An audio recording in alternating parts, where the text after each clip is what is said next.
July Kama from BAS 33A. And ano nga ba ang El Filibusterismo? Ang El Filibusterismo ay karugtong ng nobelang Noli Me Tangere na parehong isinulat ni Dr. Rosario Rizal.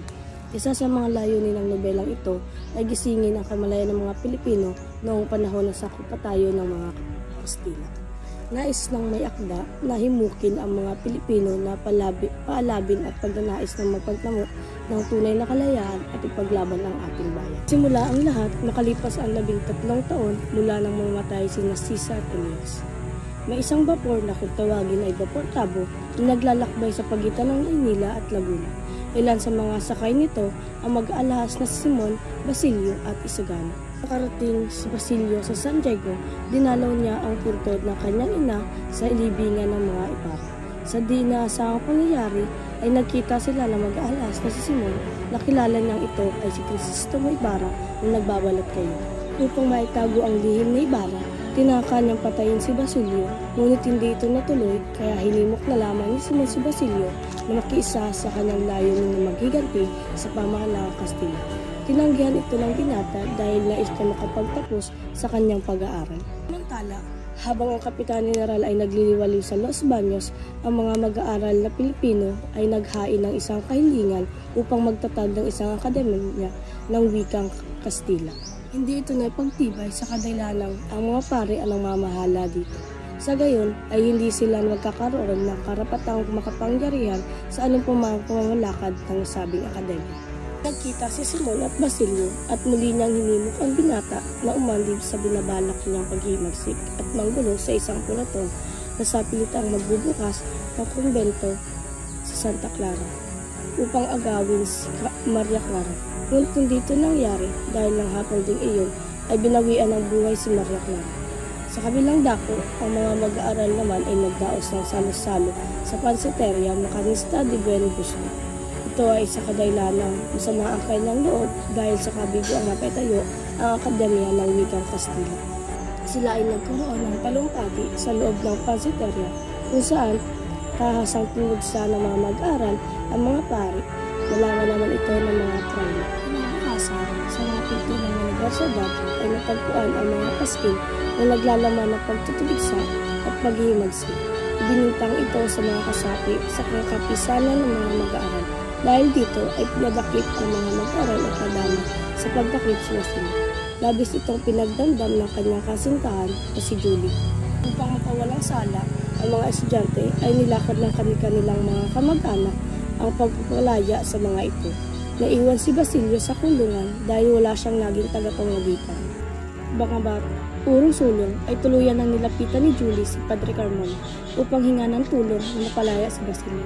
Pinilit din siya ni Hermano Bani dahil ang akala nito'y ang pari lamang ang nag-iisang maaring lapitan para sa kalayaan ni Basilio. Naisagawa ni Padre Carmona ang paghahalay kay Julie dahil sa pangyayaring iyon ay tumalon sa bintana ng kumbento ang dalaga na siyang naging dahilan ng kanyang kamatayan. Natuloy pa rin si Simon sa pagbabalak na paghiganti sa pamahalaan. Upang matuloy ang kanyang balakin, ay nakipagkasundo siya sa negosyo ni Don Timoteo Pilaes, ang ama ni Juanito. Nagawa ng pagkasundo ang kasal ni Juanito at Paulita Gomez, ninang sa kasal ang Kapitan General. Ang mga nangatas na kantukulan sa pamahalaan ay ininyaan din niya sa pagiging na idaraos. Makalipas ang 2 buwan na pagkakakulong, ay nakalaya din si Basilio sa tulong ni Simon. Dahil sa mga pangyayari sa kanyang buhay, at tinirang ang pagkamatay ng kanyang kasintahang si Julie, ay tuluyan na siyang umanib sa balak ni Simon na paghihimagsik. Sinamantala na ni Simon ang pagkakataong iyon at ipinakita sa binata ang bomba na kanyang ginawa. Lampara ito na hugis granada at kasinlaki ng ulo ng tao. Ihahandog niya ang magarang ilawang ito sa ikakasal ni si Juanito at Paulita.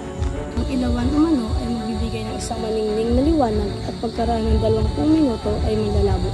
Kapag itinaas ang metsa upang paliwanagin ay puputok ito at ang granada ay sasabog.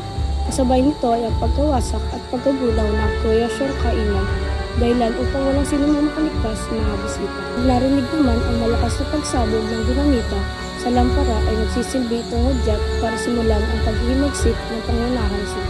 Pangunang kasal ni Juanito at Paulita at mag-iikapatuloy ng gabi.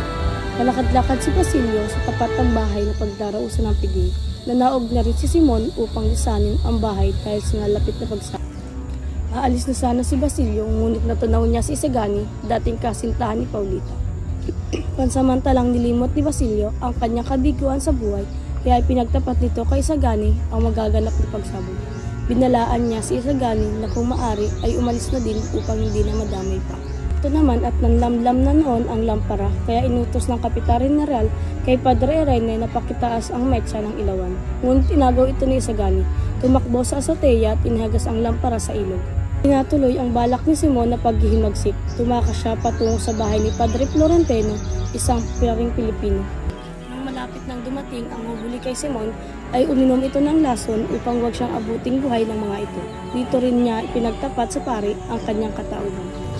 Mula nang siya ay bumalik sa Pilipinas buwat sa Europa, 13 taon na ang nakalipas, ang pag-ibigan nila ng kasintahang si Maria Clara at ang pagbabalat kayo niyan na mag-aalahas sa pakay na makapagigantihan ang pamahalaan sa pamamagitan ng isang paghihimagsik.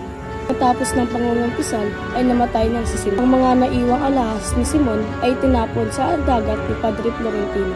Ang mga naiwang alahas ni Simon ay tinapon sa dagat ni Padre Florentino.